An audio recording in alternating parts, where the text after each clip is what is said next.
நானும் பாத்துட்டே தான் இருக்கேன். லட்டு பிடிக்கிறேங்கிற சாக்குல நீ சாப்பிட்டுட்டே இருக்கியா? அது சரி பெரியம்மா, நம்ம துர்வா கூட குட்டி கிருஷ்ணர் மாதிரி தானே இருக்கான், குறும்புக்காரனா சேட்டை பண்ணிக்கிட்டு அவர மாதிரியே. சரி, இப்ப என்ன அதுக்கு? நீயும் கிருஷ்ணர் மாதிரி தான் இருக்க. அது எப்படி நீங்க சொல்றீங்க? நான் வெறும் லட்டா தான் தின்றேன், கிருஷ்ணர் மாதிரி வெறும் வெண்ணையா தின்னல. ஆமா ஆமா, ரொம்ப புத்திசாலிதான்.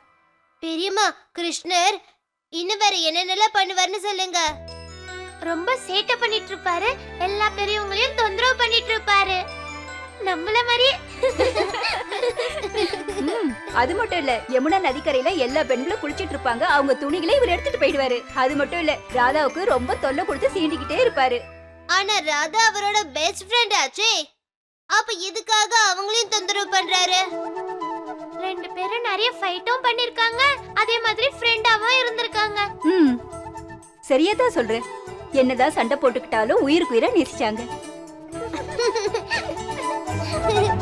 என்னாச்சு? எதுக்கு ரெண்டு பேரும் இப்படி சிரிச்சுக்கிட்டே இருக்கீங்க? பெரியம்மா, ஒண்ணுல ஒண்ணுமே இல்ல. Laddu, I love laddus. This is awesome. மைரா, இத சாப்பிடுங்க, இது நான் பண்ணேன். Okay.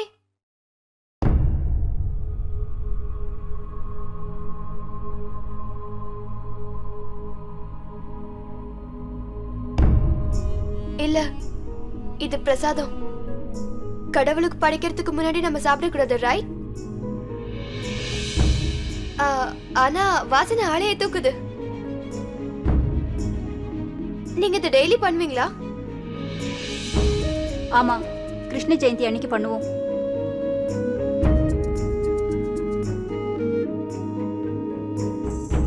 அக்கா, நான் உங்ககிட்ட ஒரு விஷயம் சொல்லணும். நான் ருத்ரா கிட்ட சாரி சொல்லிட்டேன். அப்படி நீங்க என்ன மன்னிக்கிறதா இருந்தா உங்ககிட்டயும் சாரி கேக்குறேன்னு சொன்னேன்.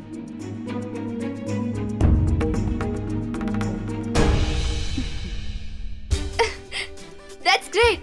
உங்ககிட்ட நான் ஒன்னு காட்டதான் இங்க வந்தேன். வெட்டிங் தீமோட ஃபேஷனை நான் செலக்ட் பண்ணி ஆகணும். அதனால தான் நான் சில தீம்ஸ் டவுன்லோட் பண்ணேன். இதுல இருந்து ஏதாவது ஒன்னு செலக்ட் பண்ண எனக்கு ஹெல்ப் பண்ணுங்களேன். ஏன்னா அது நல்லா இருக்கணும். நான் ரொம்ப கன்ஃபியூஸ்டா இருக்கேன். இதுல பாக்குறதுக்கு என்ன இருக்கு மாரா? தீம் எப்படி இருக்கணும்னா எல்லாத்தையும் விட பார்க்க ஃபேண்டாஸ்டிக்கா இருக்கணும், எக்ஸலென்ட்டா இருக்கணும், ரொம்ப பயங்கரமா இருக்கணும். சரி, கொஞ்சம் காட்டு. Oh my god, இந்த தீமை பாரு மைரா, சூப்பரா இருக்கு. அப்படியே மகாராஜாக்கள் பண்ற கல்யாணம் மாதிரி இருக்கு. நான் என்ன சொல்றேன்னா, நீ இந்த தீமை மட்டும் செலக்ட் பண்ணு, ஓகேயா? நீங்க என்ன சொல்றீங்கக்கா? அட ருத்ரா தம்பி, நீங்க ஏதாவது சொல்லுங்க, இருங்க நானே வந்து காட்டுறேன். No no Shalini, it's okay. ஒரு நிமிஷம் சும்மா சொல்லுங்க ருத்ரா தம்பி. ஆம்பளைங்களே இந்த மாதிரி விஷயத்தை பார்த்து தானே சரியா இருக்கும். மைரா, எங்க வா வா. ஏன்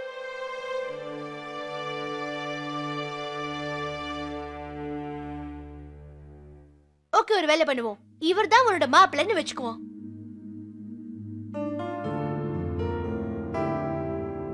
இப்ப இவரோட விருப்பத்தை கேட்போம்.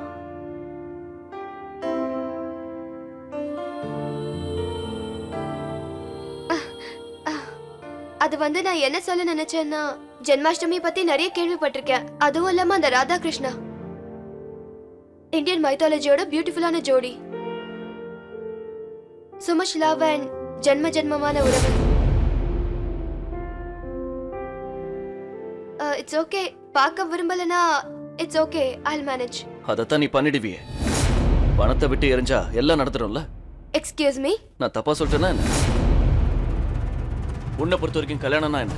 உன்னோட பணம், உன்னோட ஸ்டேட்டஸ் எல்லாத்தையும் பாதுகாக்க ஒரு வழி. இப்ப இந்த புது விஷயம் ராதாகிருஷ்ணன் தீ, உனக்கு கல்யாணம்னா என்ன, அதோட அர்த்தம் என்னன்னு தெரியுமா? ருத்ரா தம்பி,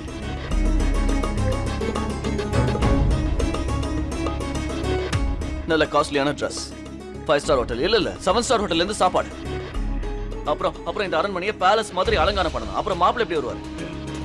அவர் எப்ப வருவாரு? குதிரையில வந்து இறங்கினார்னா அவரோட ஸ்டேட்டஸ் குறைஞ்சிடும்ல, அதனால ஹெலிகாப்டர்ல வந்து இறக்குவார் இல்லையா?